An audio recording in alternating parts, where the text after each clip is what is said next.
Bueno, yo querría, en primer lugar, decirle a Manes si él tiene que hacer alguna acotación de de las puras generalidades que yo dije, ¿no? Le doy la palabra a Manes y después si hay preguntas, de don Pedro me las va pasando para ir contestándolas. Manes, todos somos oídos para vos. Bueno, antes que nada, agradecerle primero que nada la invitación a don Pedro Eladio Pereira, que hace rato no nos vemos. También agradecerle a Adolfo Alvarado por la invitación. Para mí es siempre un gusto participar. Como decía Adolfo al comienzo, yo muy contento con estas oportunidades, con estas iniciativas. Y realmente el agradecido soy yo. Mientras, mientras Adolfo estaba hablando, estuve dando vueltas un ratito saludando por el chat del YouTube mientras hacía la transmisión. Entonces también quería extenderles un poco el saludo a todos en el Alto Paraná, porque vi que están presentes no solamente en Ciudad del Este, también están en Punta Porá, están colegas de Belén, lo vi a Guido Aguila desde Perú. Y bueno, y mandarles un gran saludo desde acá, desde Asunción, sobre todo ahí a Ciudad del Este, que están pasando un lío salvaje con este tema del COVID. Yo cuando recibí la invitación de Adolfo, lo que quise hacer más que nada es, por un lado, suscribir, ¿verdad? Porque yo no solamente comparto con él lo que él enseña, sino que también yo eso lo enseño acá en Asunción. Nosotros tenemos al frente de la Cátedra de Derecho Procesal en la Universidad Católica la posibilidad de hablar de estos asuntos en Asunción. Y cada vez que me muevo por el interior del país, por supuesto, llevar también estas ideas al resto del país, ¿verdad? Porque a mí me gusta honestamente pensar mucho el derecho. Esta es una de las cosas que yo siempre le agradezco a Adolfo, cómo nos enseñó a mirar la cuestión de una manera distinta a la de solamente entender el código. Entonces, normalmente yo le agradezco a él, de hecho le presento a él como una persona que me enseñó a mí particularmente a pensar el derecho procesal, y a veces él se ríe, me enseñó a pensar luego, ¿verdad? Entonces, en ese sentido, siempre es un gusto. Cuando yo doy las clases que son similares a las suyas, nosotros solemos hacer las mismas hipótesis. Yo ya no uso el ejemplo de, ¿cómo se llama?, de Robinson Crusoe, porque para las generaciones actuales eso se puede ver, por ejemplo, en la película que hizo Tom Hanks, El Náufrago. Es una cuestión más moderna, y si bien no habla con el esclavo negro viernes, habla con la pelota de vóley que se llama Wilson. En definitiva, esa es una película que es tan interesante, así como se plantea, que sin la pelota prácticamente no habría película. Entonces, yo suelo trasladar la idea diciendo, sin esa pelota prácticamente no habría convivencia, y sin convivencia, de hecho, al derecho no le interesa el resto, ¿verdad? Yo suelo decir que el derecho ni siquiera está pensado para los animales, no está pensado para los árboles. La gente se enoja, los proteccionistas del ambiente y de los animales se enojan conmigo, pero en realidad al derecho no le interesa al perro, salvo que el perro sea de alguien. Al derecho no le interesa el río, salvo que a alguien le guste que el río no esté contaminado. Al derecho no le interesan las piedras rompiendo un parabrisas, salvo que el parabrisas sea el auto de alguien. O sea que en definitiva, el derecho es real, el derecho en cualquiera de sus facetas está enfocado necesariamente en la gente, y la gente tiene derecho en la medida que convive con los demás. Yo celebro mucho el lenguaje que utiliza la teoría de Alvarado, porque la teoría de Alvarado no se aleja del lenguaje castellano castizo. Convivir con la preposición con no es otra cosa que justamente esa convergencia o conveniencia o la venida a un mismo lugar de cuestiones puntuales. De hecho, nosotros cuando planteamos este tema de un derecho de a dos, lo hacemos inclusive en un plano temporal, o sea, hoy, y en un plano espacial acá en Asunción, y la teoría trasladada a un determinado lugar o a un determinado tiempo en cualquier parte de la historia aplica. O sea, yo puedo simular una situación como la que estamos teniendo hoy en una conversación común y corriente, y puedo trasladar la teoría y analizar el juicio que le hicieron a Sócrates en Grecia, puedo trasladar la teoría y analizar si fue o no un proceso lo que ocurrió cuando se lavó las manos Poncio Pilato. Puedo hacer lo propio cuando escarcelaban al capitán Napoleón Portigosa acá en la época del electronismo. O sea, yo puedo hacer perfectamente esto, y con este tipo de ejercicios intelectuales lo que estamos hablando con los abogados y los futuros abogados es, lo importante es mantener una coherencia y una línea de pensamiento. Entonces no se refiere a esa versión maniquea de las cosas son correctas o incorrectas, sino que simplemente un alumno puede decir perfectamente, yo pienso de esta manera, y si soy coherente y manejo un sistema de ideas, mi consecuencia es perfectamente corroborable, responde a una metodología, y eso hace que la teoría de Alvarado sea presentada como científica. No porque el agua es agua acá y será agua dentro de 1000 años, sino porque es revisable, o sea, responde a un método que cualquier otro estudiante o cualquier otro estudioso puede rehacerlo y necesariamente cae al mismo resultado. Ese es un esfuerzo teórico relevante, de muchísima relevancia, ¿verdad?, que yo suelo mencionar cada vez que hablamos. Y para poner a puesta a tierra lo que Adolfo dice en su libro, que es un libro de teoría general, nosotros hicimos muchos esfuerzos para poner la teoría en legislación paraguaya, y sus problemas, sus preocupaciones se dan en la realidad paraguaya y sus soluciones funcionan en la realidad paraguaya. Estas son unas, por ejemplo, unos ejemplos de cómo él planteó la cuestión. Él maneja la idea de un conflicto intersubjetivo de intereses, que es un conflicto planteado entre la gente en una situación determinada donde yo quiero algo y el otro se opone. Entonces yo le puedo decir perfectamente al doctor Pedro Ladio, sáquese los lentes porque me molesta. Y él me puede decir que sí, y él me puede decir que no. El conflicto se da por el hecho de que él plantea la resistencia, no me lo saco bajo ningún punto de vista, pero aún así el derecho procesal se adelanta a la idea de conflicto y te pone una herramienta que te dice, esto es lo que podrías hacer si se planteara la cuestión, si se opusiera el propio doctor Eladio a sacarse los lentes o no. Porque él te puede decir, me lo saco, pero en otro momento, o me lo saco cuando vos te vayas, o tomar mis lentes, o me lo saco con gusto y un conflicto no está. A mí me gusta hablar de la idea de Adolfo del H2O, que es del agua, porque yo lo que quiero mencionar es que esa composición que hace él de dos partículas de hidrógeno y una de oxígeno es la esencia del agua per se. O sea, cada vez que nosotros encontramos dos partículas de hidrógeno y una de oxígeno, encontramos agua, al punto tal de que si agregamos un oxígeno más, el agua deja de ser agua y se vuelve oxigenada. Entonces, otra cosa, pero agua no es. Lo mismo puede decirse en un conflicto. Yo puedo dividir el conflicto en sus partes esenciales. Siempre tengo una persona de un lado, siempre tengo una persona del otro lado, siempre las posiciones antagónicas o del mismo interés en un lugar y en un espacio determinado. La autocomposición a la que él refiere no es otra cosa que la eliminación de las partes esenciales. Porque si vos decís yo hago una renuncia a mi pretensión, no es otra cosa que sacar el pretendiente. O si haces una renuncia a la resistencia, estás sacando el resistente. O si estás haciendo una transacción, no hay otra cosa que una modificación del interés. Pero en definitiva, o sacar la H o sacar la O el 2 se vuelve 1 o se vuelve 3. Pero conflicto dejó de ser.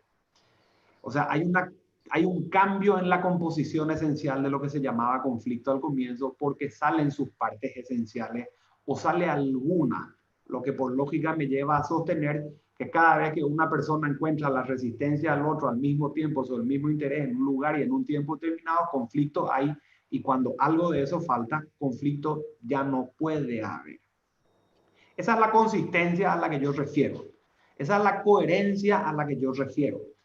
Usando un lenguaje común y corriente, yo le puedo decir al profesor Alvarado y al profesor Eladio Pereira, ¿qué les parece si nos ponemos de acuerdo en que este va a ser el lenguaje conflicto que va a determinar este tipo de realidades? No lo que dice la ley paraguaya, no lo que dice la ley rosarina, no lo que dice la ley santafesina, no lo que dicen las ordenanzas, no lo que dicen nada. Simplemente es analizar la realidad tal cual está, dos personas, una discusión, un mismo interés. Vamos a llamarle a eso conflicto. Y si nos ponemos de acuerdo en el lenguaje, como hace cualquier comunidad científica del mundo, y decimos, toda vez que vemos esto, vemos un conflicto, la discusión se acaba. La ambigüedad se acaba. La polisemia se acaba. La vaguedad se acaba. porque simplemente hay consenso en la descripción de un fenómeno determinado. Los problemas que él menciona en términos del lenguaje están totalmente planteados en la legislación paraguaya. Póngase, por ejemplo, de ejemplo esto que les voy a contar. Si nosotros hoy hacemos un esfuerzo para leer, a modo de ejemplo, el Código Procesal Civil, que es el lugar donde yo me muevo, en el Código Procesal van a encontrar la palabra conflicto 2 veces nomás, increíblemente. El Código Procesal hace referencia solamente al conflicto cuando se le pide a los tribunales superiores que atiendan las contiendas de competencia o jurisdicción porque existe conflicto sobre quién va a ser el juez en primera instancia. También hace una pequeña mención el conocimiento sumario, o sea, el proceso de conocimiento, pero de carácter sumario, cuando dice, con estas reglas los jueces solucionarán los conflictos. Pero después no aparece más.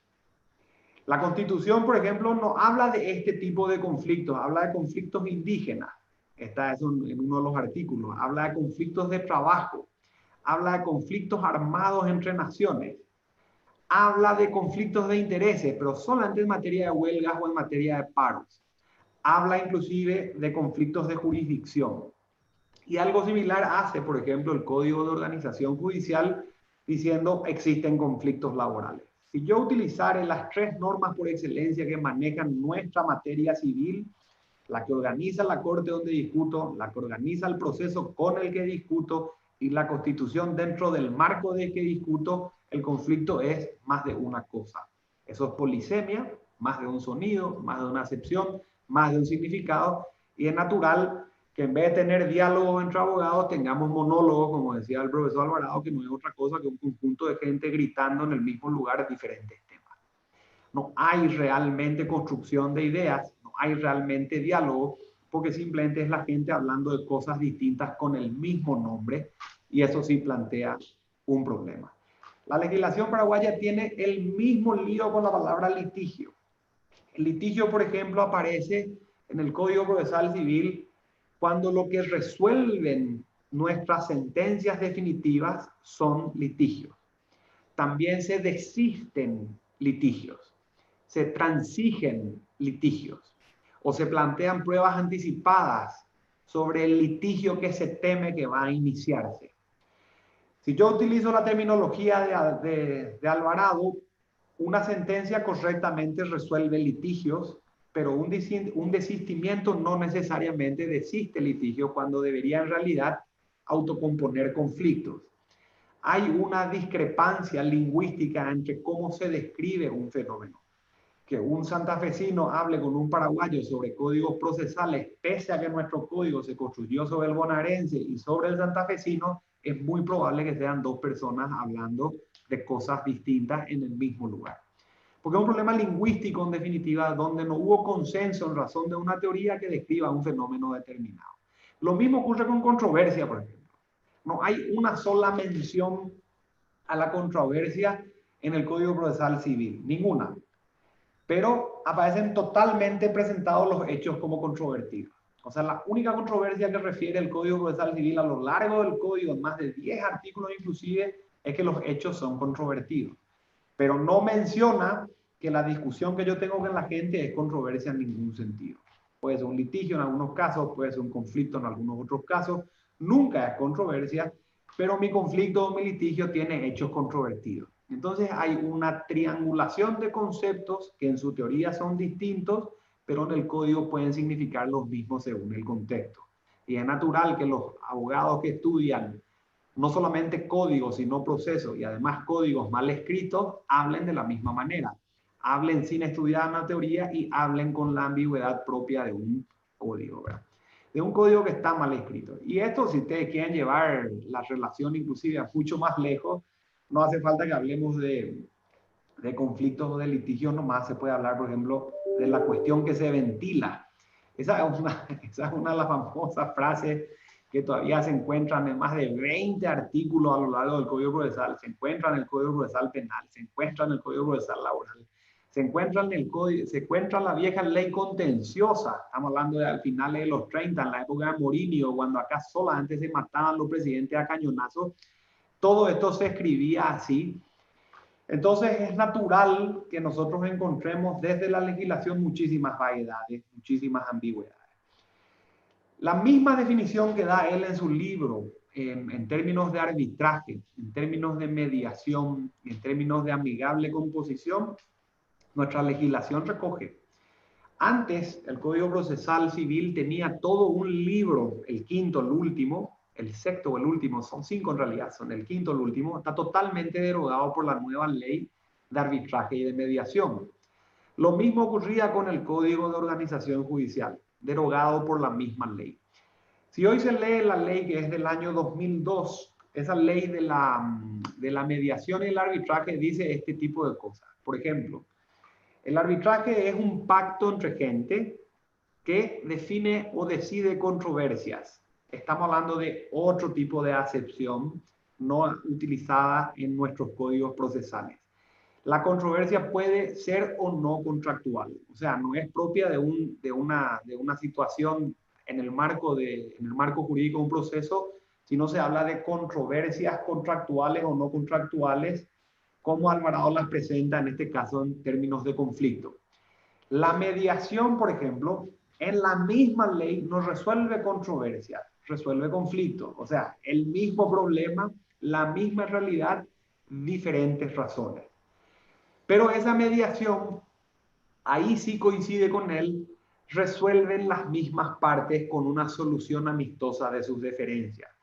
Pero no coincide con él en que la resolución la dan las partes a través de un tercero, sino ellos mismos se ponen con la ayuda de un tercero, que en este caso aparece como calificado. En la vida real, la mediación puede tener o no calificación y la amigable composición no tiene que tener ningún tipo de especificación. Al contrario, un amigable componidor es el tipo que se acerca para limar las asperezas y te dice perfectamente: don Eladio, ¿entendés? Nada, es lo que te está diciendo el Riera en Asunción, hacele pues caso, dale pues un favor, él te va a saber retribuir eso en el futuro, o si no, esto no va a funcionar. Es gente que termina acercando realidades hacia una eventual solución que por conflictos propios de, no sé qué puedo decir, de carácter, de emoción, de piel, de lo que quieran, no se pueden dar. Es mucho más fácil llegar hasta don Eladio a través de Adolfo, o que Eladio llegue a través de Adolfo hasta mí, justamente porque no me ve, porque no me huele, porque no se acerca a mí. Todas esas cosas que hacen que la gente pelee o discuta o lo que sea, ¿verdad? Nuestra ley, increíblemente, pone este mismo tipo de lenguaje en legislación nacional paraguaya. Y lo que nosotros llamamos arbitraje o mediación, la propia ley dice que un tribunal arbitral, en el marco de un arbitraje, decide con equidad, y escuchen esto, en la medida en que el tribunal de equidad, también llamado de amigable composición. O sea, hay una mezcla conceptual brutal. Nosotros podemos ponernos de acuerdo en que la teoría de Alvarado es la correcta y la ley no, o podemos ponernos de acuerdo en que la ley es la correcta y a la teoría de Alvarado no, pero la ley ya confunde. O sea, árbitros resolviendo controversias, mediadores resolviendo conflictos. Las controversias y los conflictos vienen de la misma realidad, pero a veces entra un tercero calificado. Si el tercero es mediador o es árbitro, a veces puede generar un tribunal, que si es tribunal se puede llamar amigable compositor, y bueno, es un despelote, ¿verdad? Y estamos hablando de una ley del 2002, construida en el año del inicio del siglo XXI, cuando todo esto está estudiado, cuando todo esto está dicho, cuando todo esto está discutido, está planteado, está escrito, y un problema de técnica legislativa, ¿verdad? O un problema de limitación conceptual dentro del marco de un congreso, termina diciéndonos a nosotros lo que un arbitraje, una amigable composición o un montón de cosas deberían ser. Es lo que decía Adolfo cuando hablábamos alguna vez de los juicios ejecutivos. Un título ejecutivo no es otra cosa que lo que quiere el legislador. Y yo creo que ocurre un poco lo mismo acá, ¿verdad? En definitiva, nosotros estamos aceptando como realidad un montón de cosas que el legislador nomás se le ocurrió. Pero si querés mantener consistencia, coherencia, un pensamiento sistémico que explica de una punta a otra una línea de pensamiento, más allá de que ofenda o no el resultado, la utilización de una teoría es la clave.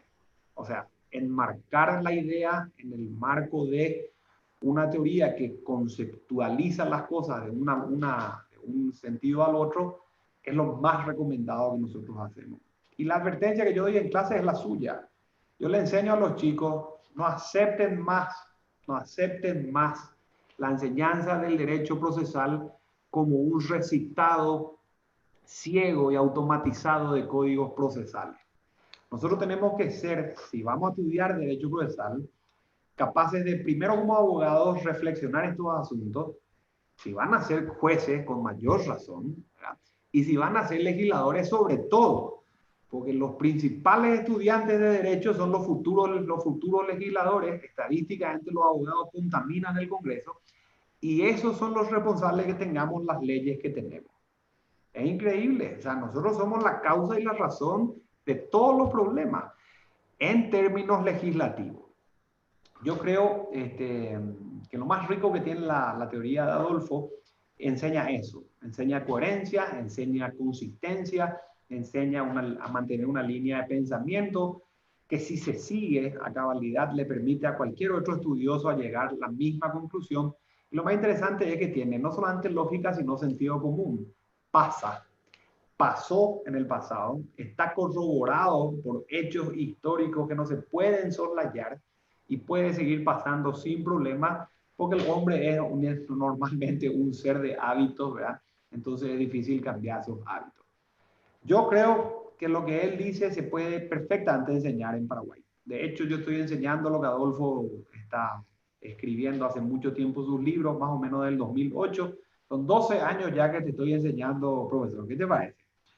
Y sigo convencido que no es poca cosa. Entonces, eso me ha traído a mí muchas lindas discusiones con alumnos de cuarto, quinto y sexto curso. Algunos comulgan contigo, algunos no comulgan contigo, pero los feligreses que no quieren meterse en la hostia alvaradiana no me terminan diciendo por qué, simplemente dan un portazo de la iglesia y te mandan mudar sin mayores razones. Creo yo que el estudiante de Derecho tiene que saber eso, ¿verdad? El tribunal no es un menú de comida fría y de comidas calientes, es un mundo en el cual se desarrollan conflictos de gente de carne y hueso. El derecho tiene que estar pensado para la gente de carne y hueso, no para el teórico, no para el juez, no para la autoridad y mucho menos para el Estado. El Estado tiene que servirte a vos, estudiante de Derecho. Vos tenés que ayudarle a que el Estado le sirva a tu cliente. Vos trabajás para él. El Estado tiene que servirte a vos, no al revés. O sea, el principio debería ser, en caso de duda, tiene razón la gente. En caso de duda, por la persona. En caso de duda, a favor de la libertad. Jamás hay que claudicar a una idea que fortalece la discusión per se en aras de la autoridad, sino todo lo contrario, en función de la paz social. Y la paz social la mide el pescador cuando pesca, el zapatero cuando trabaja, la mujer cuando camina por el parque o el niño jugando. No te la mide una teoría, no te la mide un juez, no te la mide. Hay que preguntarle a la gente qué es lo que quiere para estar tranquila. Y eso hay que resolver. En mi opinión, y con esto termino, profesor, porque las estrellas son ustedes, tu teoría aplica perfectamente, tu teoría puede enseñarse perfectamente en Asunción. Lo que se dice o lo que se oyó acá está en la legislación paraguaya, están los códigos, están las leyes de arbitraje y de mediación, está en la Constitución. Y la problemática existe, la ambivalencia existe, el problema lingüístico existe, está escrito, está tratado. Esto no solamente Adolfo lo dijo, esto lo dijo el profesor Mendonca, pero el padre, Juan Carlos Mendonca, hace un trabajo muy grande sobre el uso del lenguaje. Entonces, bueno, yo creo que esa es la manera de estudiar derecho proceso. ¿Para qué discutimos? ¿Por qué estamos acá? ¿Por qué llegamos acá? ¿Por qué no arreglamos las cosas por fuera? Y si vamos a venir, ¿qué es lo que estamos buscando al venir? O sea, no estamos hablando de recitar artículos, incisos, numerales, códigos, textos, porque sí. La idea es que en la universidad, si hace gala de su nombre, tendría que incluir todo en el saber, o sea, en la universitas, y en función de eso replantearse absolutamente todo, pero autodefiniéndose, que es lo más importante que enseñaba Yering. Luchar por el derecho es lo que supone definirse política, teórica y filosóficamente, y yo creo que la gran definición que nos ha puesto a todo en tela de juicio siempre es la libertad, porque me permite tolerarte a vos si es que opinás distinto. Bueno, profesor, yo creo que ese es mi pequeño aporte a nivel correlator nacional a tu teoría, y ofrecerme también para, si queremos dialogar este asunto o responder algún tipo de consulta. Déjeme decir una cosa, don Pedro, antes de hablar usted. Yo soy un hombre viejo, hoy orgullosísimo de Mané Riera. No, yo no soy la estrella, Mané, acá, no. Y quiero decirte que estoy no sorprendido porque te conozco desde mucho tiempo, pero estoy maravillado con tu discurso y tu mensaje a la juventud. Y además, muy contento de haber hecho esto y de haberlo hecho contigo, porque me han dicho, lo sé desde hace muchos años, que un profesor de Derecho Procesal no es maestro hasta que un discípulo lo supera. Yo te agradezco hoy. Esto se ha hecho para mí. Don Pedro, déjame cosas de viejo. Hable usted, por favor. Bueno, tanto la exposición anterior ya del maestro Alvarado tuvo ribetes en momentos emotivos, en momentos jocosos, llamó un poco al humor y bueno, en parte también dramática la exposición porque expuso con mucha crudeza la situación que tenemos muchos países latinoamericanos en cuanto a la legislación. Y bueno, la emoción que le embargó al maestro al ver a uno de sus discípulos desempeñarse con tanta soltura, con tanta solvencia, yo creo que es justificada. Mane es uno de sus discípulos paraguayos más destacados, con algunos otros que yo conozco, y realmente sigue y mejora las enseñanzas del maestro Alvarado. Yo también estoy muy contento de que el maestro lo haya invitado para estar con él en esta clase. Y bueno, vamos a licenciarlo de momento al profesor Alvarado, que ya habló mucho. Seguramente que tomó agua para refrescarse un poco la garganta. Y querría hacer yo un comentario, ya que no hay preguntas entre los asistentes a la clase, que son más de 50, le informo al profesor en este momento, y hacer un comentario acerca de la independencia del Poder Judicial, que él mencionó en una parte de su exposición. La independencia de los jueces es un antiguo, pero creo que hasta ahora irrealizable ideal en muchos de nuestros países. Y podemos hablar del Paraguay. Habló, por ejemplo, de que en la Constitución de 1992 se instituyó el Consejo de la Magistratura en la creencia o en la esperanza de que eso contribuiría a la independencia, ya que el juez nombrado para el cargo no tendría ninguna fineza debiendo al mandamás de turno.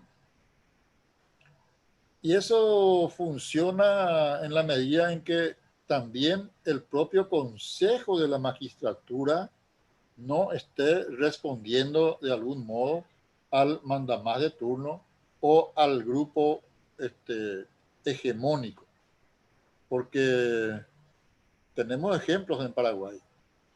Por eso es que desde el punto de vista gremial, los abogados estamos obligados, tenemos el deber de saber elegir a los dos representantes que tenemos en el Consejo de la Magistratura. No voy a hacer campaña electoral en este momento, ya que las elecciones de los representantes del gremio de abogados se acerca y hay creo que algo así como 7 candidatos y tenemos el grave compromiso con la ciudadanía de por lo menos esos 2 espacios que tenemos los abogados de saber elegir a nuestros representantes.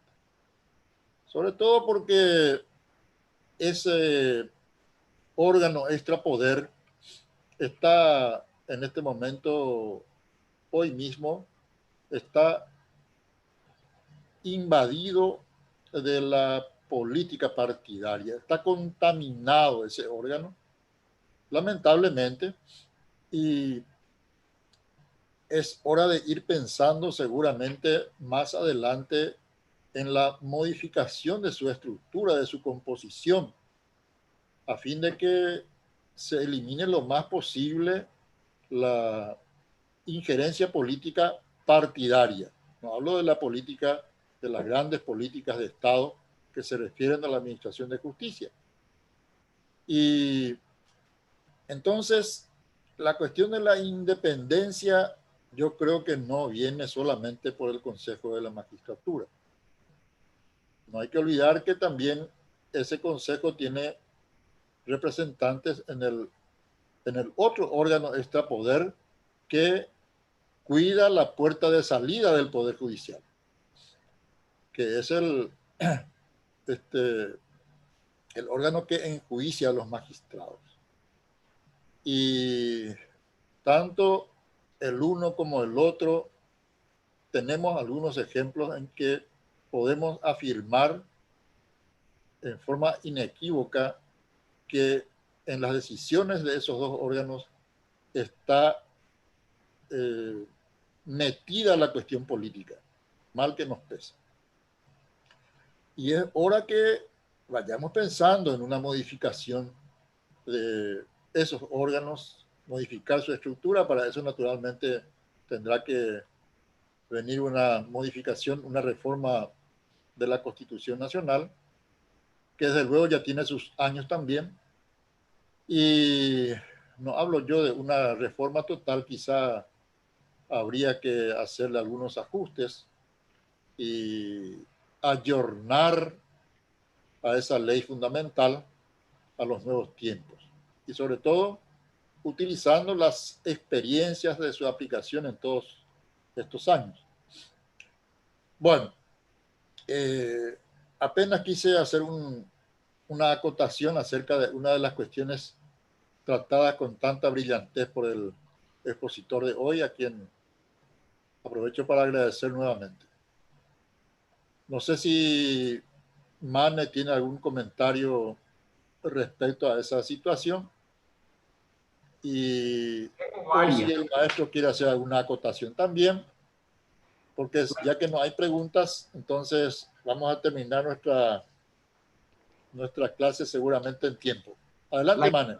La historia te tiene que contar Adolfo, don Pedro, porque la historia del Consejo de la Magistratura, tal cual conocemos la Constitución del 92, no es otra cosa que ocurrencia de esa UES, y te la va a contar él, que tiene origen esto en la legislación y el conocimiento constitucional desde el punto de vista español. No es cierto que Paraguay solamente copia mal y copia lo argentino, copiamos mucho del derecho español o continental europeo. Los orígenes hay que dárselos a Adolfo porque el que mejor cuenta siempre es él. Pero actualmente, una de las personas que mejor describe el no funcionamiento de lo que ocurre en España, para no decirte lo que ocurre acá, se llama Alejandro Nieto. Alejandro Nieto es un español, un profesor que falleció hace poquitito, formaba parte de la literatura de apoyo de Adolfo en el libro del arbitrio judicial, pero en el 2011 escribió un libro que se llama El desgobierno de lo público, editorial Ariel. Y el desgobierno de lo público, que es un libro de derecho administrativo, porque don Alejandro fue profesor de derecho administrativo, explica todo lo que no anda en España. Y uno al final termina preguntando, bueno, ¿qué es lo que anda? Porque realmente es un libro que describe las cosas como son en España. Cuando vos terminás el libro, vos podés cambiar la palabra España por Paraguay y parece que se escribió para nuestro país. Exactamente igual. El Consejo de la Magistratura en el Paraguay tiene una composición constitucional que está eminentemente calada por su composición política. Tenemos diputados y senadores por un lado, solamente ellos ya tienen más de la mitad, o la mitad si se quiere. Entonces no se puede descuidar su composición política. Aunque nosotros pongamos abogados ahí, la cooptación va a venir. O sea, eso es normal. El Consejo funcionó y no funcionó en el pasado con gente. Yo no me animo a hablar mucho de reforma constitucional porque esa es una caja de Pandora y cada vez que se quieren hacer los cambios, de repente uno termina metiendo más insectos de lo que pretende sacar. Es como cuando vas a cambiar el alambre de tejido, ¿verdad? Terminas metiendo todos los mosquitos, pues no sabes qué hacer para desinfectar la casa nuevamente. Entonces, yo soy más de trabajar en las elecciones, como estabas mencionando, en el sentido de pensar en votar mejor, pero no me animo nunca a tocar el asunto de las reformas constitucionales porque uno entra en un mundo de cambios donde una Asamblea Nacional Constituyente directamente puede hacer lo que quiera y al ser poder constituyente no tiene limitación alguna por poderes constituidos y simplemente le está dando una virome y un papel en blanco para que hagan un menú de nuestra vida el resto de la generación. Entonces, yo, conociendo los problemas en la historia que nos contó alguna vez Adolfo del origen de estos asuntos con Sagüez, conociendo la realidad en el local, en el país, y conociendo la realidad española donde se gestó estas cosas, mira, te digo, así como estamos no va a funcionar, honestamente te digo. Tendremos picos de mejores funcionamientos, tendremos niveles bajos de funcionamiento, pero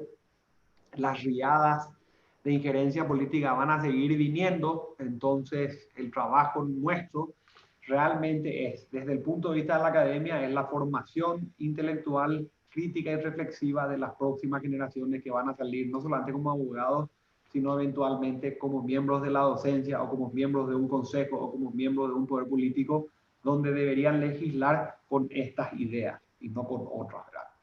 Esa es mi opinión particular. Magnífico. Yo creo que las enseñanzas del maestro Alvarado reflejan un poco los refranes que tiene Couture en su decálogo. Él decía que el derecho se aprende estudiando y se ejerce pensando. Y esa aptitud de pensar el derecho es lo que tenemos que tratar de inculcar a los estudiantes, porque el derecho es una ciencia dinámica. Tiene que ir seguramente adaptándose a los nuevos tiempos. Pero al mismo tiempo hay que cuidar también que esos cambios sean racionales, que esos cambios se hagan por los canales institucionales que corresponden y eliminar el peligro de que la modificación o el ayornamiento del derecho o la alteración de las normas se haga por vías que no son las apropiadas, que no son las indicadas en la Constitución Nacional. Las leyes tienen que ser cambiadas o alteradas o modificadas o derogadas siempre por la vía que establece la Constitución Nacional, que es a través de un Congreso Nacional que participa de la formación de las leyes y con la intervención también del Poder Ejecutivo. Y que el Poder Judicial sea el que finalmente el que aplica la ley y la Corte Suprema de Justicia la que interpreta la Constitución Nacional, al menos en el diseño que tenemos actualmente de control concentrado de la constitucionalidad de las normas. Y bien,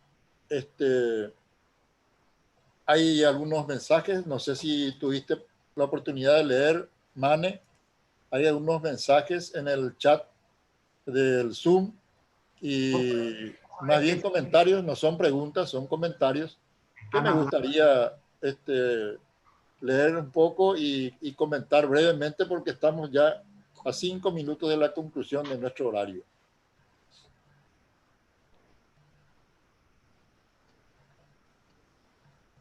¿Pudiste leer, Mane? Sí, señor. Te cuento lo que están comentando acá los los internautas. Sí, Don Lucrecio Cabrera está mencionando que, entre paréntesis, es uno de tus discípulos, Adolfo. Siempre está leyendo tus libros. Vinicio Tonirandel, uno de mis alumnos de la Católica, también está presente, mandando un saludo a todos ustedes. Y Lucrecio Cabrera dice que el jurado de enjuiciamiento y las publicaciones no veraces de la prensa son las que más influyen en la falta de independencia del Poder Judicial, ya que parecería que se mide la temperatura de lo que se publica en la prensa. Un problema de injerencia no solamente política desde los órganos, sino de la opinión pública también. Nicolás Ramos Torres le contesta que es cierto, pero no existe luego independencia ni en la decisión de los jueces ni en la decisión de los fiscales, lastimosamente. Estamos hablando de ya una posición más desesperanzada, a la que Lucrecio le contesta que las instituciones deberían cambiar. Todo eso es muy cierto, porque el jurado sigue actuando de oficio, por un lado, y su ley no prevé todos los casos y se aplican los criterios como si fuera una suerte de doble apercibimiento, es decir, lo que nosotros llamamos acá la ley del chaque, diciéndole a los jueces entre líneas, haga esto o los removemos del cargo, ¿verdad? Esta es un poquitito la discusión. Los principales actores son Lucrecio Cabrera y Nicolás Ramón Torres Ruiz, desde el este del país, hablando de estos asuntos. Y bueno, mandando además un saludo grande para todos. Una sola cosa para terminar. Que me han tirado la pelota a mí, les diré que cuando estaba haciendo la Constitución paraguaya, yo tuve oportunidad de dar unas conferencias en el Salón Mayor de la Corte en Asunción y me preguntaron cuál era mi opinión sobre el Consejo de la Magistratura. Y yo le dije que el Consejo tenía 3 antecedentes en Europa, que eran Italia, Francia y España. Los 3 eran un desastre. En Italia fue puro gatopardismo, en Francia fue para hacer cooptación, y en España fue para quitar el franquismo del Poder Judicial. Y en los 3 lugares se politizó el poder. Yo aconsejé que no lo hicieran, está Alvarado, me dijeron. Pero la muestra está que en ninguna parte donde hay consejo en la magistratura las cosas funcionan bien. En mi país es desastroso, es lo peor que nos pudo haber pasado. Esto se le debe acá en América al profesor Sagüez, que también instó por un tribunal constitucional. De eso nos hemos salvado hasta ahora, gracias a Dios, Paraguay y Argentina. Pero cayó en eso Perú, cayó en eso Colombia, cayó en eso Chile, cayó en eso Guatemala. Y donde hay un tribunal constitucional, es lo peor que le puede pasar a un país. Y si además hay un consejo de la magistratura, yo diría que cierren la puerta, rematen todo y empiecen de nuevo, ¿no? Pero para que yo les explique esta historia, el porqué de todas estas cosas, requiero por lo menos de 40 minutos otra vez, todo en explicación, así que le prometo una charla sobre el tema cuando usted quiera, don Pedro. Pero sepa que estoy en contra de esto, ¿eh? Nunca hemos tenido peor tribunal que con los consejos de la magistratura, por una simple razón, porque se cambian figuritas, por un lado, y segundo, porque no hay ningún responsable de la persona que se nombra. Y además, se concursa, qué es la colación y qué es el daño patrimonial. Y hay cosas que son inconcursables. Le pregunto a ustedes cómo se concursa la moral, el sentido de la decencia, la pertenencia al sentido de la decencia, cómo se concursa la contracción al trabajo, cómo se concursa la inocencia de espíritu. Por favor. Mire, lo peor que nos ha podido ocurrir son estos consejos de la magistratura absolutamente politizados en todas partes, ¿no? Esto es una colonización que la política hizo para hacer dependiente al Poder Judicial. Y lo están viendo en mi país, ¿no? Está entrando una ley al Parlamento para nombrar 66 jueces subrogantes. Vamos a ir a los 96 jueces, 66 nombrados a dedo, hasta que salga un concurso de acá a 3 años. Por un consejo tiene mayoría para hacerlo. Es terrible. Oiga, no quiero hablar más del tema. Yo les agradezco mucho el rato que me hicieron pasar tan bueno. Le agradezco a Mane, don Pedro. Vamos a estar juntos el próximo martes a las 4 de la tarde, hora argentina, 3 de la tarde, hora paraguaya. Y allí tenemos que hablar nosotros los mismos elementos. Vamos a estar Mane y voy a estar yo. Vamos a hablar, creo que, de sistemas procesales, ¿no? Me parece que es eso. Sí, señor. Y eso refiriéndolo a la incoherencia normativa que existe en la legislación paraguaya, que a mí personalmente me preocupa mucho. Pero eso, el martes que viene. Hasta entonces, mi afecto para todos y mi total agradecimiento para todos. Igualmente, un saludo grande. Muchas gracias a ambos y nos vemos el próximo martes. Muy Un interesante. abrazo, un abrazo. Hasta siempre. Igualmente. Chao, chao.